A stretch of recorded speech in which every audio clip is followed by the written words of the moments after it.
Lok Sabha speaker पद के लिए आज संसद में चुनाव होने जा रहा है। भारतीय लोकतंत्र में 48 साल बाद ऐसा होगा।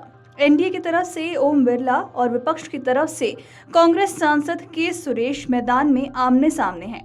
स्पीकर चुनाव से पहले ही विपक्ष को अब तगड़ा झटका लगा है। शशि थरूर समेत विपक्ष के 5 सांसद ऐसे हैं जो अभी तक शपथ नहीं ले पाए हैं।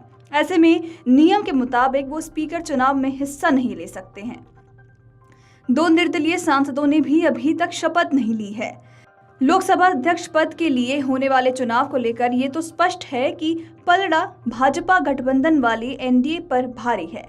सूत्रों से ये भी पता लगता है कि जगन रेड्डी की पार्टी वाईएसआर कांग्रेस ने भी एनडीए उम्मीदवार को अपना समर्थन देने का फैसला किया था। हालांकि अभी तक आधिकारिक घोषणा बाकी है। इसके अलावा निर्दलीय से भी कई सांसद एनडीए उम्मीदवार ओम बिरला को अपना समर्थन दे सकते हैं। बता दें कि सत्र के दूसरे दिन बाद भी शपथ न लेने पाने वाले सांसदों ने कांग्रेस के दिग्गज नेता शशि थरूर और तृणमूल कांग्रेस के शत्रुघ्न सिन्हा शामिल हैं। अन्य में तृणमूल कांग्रेस के दीपक अधिकारी और नूरुल इस्लाम, समाजवादी पार्टी के अफजल अंसारी और 2 निर्दलीय सांसदों ने भी अभी तक शपथ नहीं ली है। हालांकि इस बात का खुलासा नहीं हो पाया है कि इन नेताओं की शपथ क्यों लंबित है। शपथ न ले पाने वाले सांसदों में एक अफजल अंसारी भी हैं। वो मुख्तार अंसारी के बड़े भाई हैं। उन्हें 4 साल की जेल की सजा सुनाई गई थी। चुनाव के मद्देनजर इलाहाबाद हाईकोर्ट ने उनकी जेल अवधि पर रोक लगा दी थी।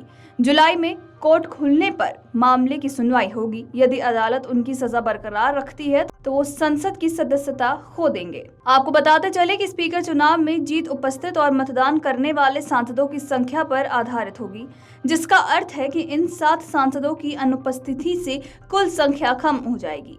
स्पीकर चुनाव के लिए बहुमत का आंकड़ा 269 होगा, जबकि भाजपा और उसके गठबंधन घटक एनडीए के पास पर्याप्त संख्या बल है। दूसरी ओर विपक्ष ने 232 सीटें जीती थी, लेकिन उसके 5 सांसद शपथ न ले पाने के कारण मतदान में हिस्सा नहीं ले पाएंगे। इसका खामियाजा विपक्षी दल को भुगतना पड़ सकता है। विपक्षी गठबंधन संख्या बल के लिहाज में सदन में सरकार को चुनौती बढ़ाने की स्थिति में भले ही आ गई हो, लेकिन उसकी आंतरिक चुनौतियां कम नहीं हो रही। आपको बता दें कि क्षेत्रीय दलों की अपनी वर्चस्व और वजूद साबित करने की होड़ के बीच विपक्षी कुनबे का पहला टेस्ट स्पीकर के चुनाव में ही होगा। उम्मीदवार तय करने को लेकर चर्चा नहीं करने पर टीएमसी की नाखुशी से विपक्षी कुनबे के बीच सहमति बड़ा सवाल बन सकता है। टीएमसी सांसद अभिषेक बैनर्जी से इस मुद्दे पर उनकी पार्टी के रुख को लेकर सवाल किया गया तो उन्होंने कहा कि ममता फैसला लेंगी। बैनर्जी ने आगे कहा कि दुर्भाग्य से ये एक तरफा लिया गया फैसला है।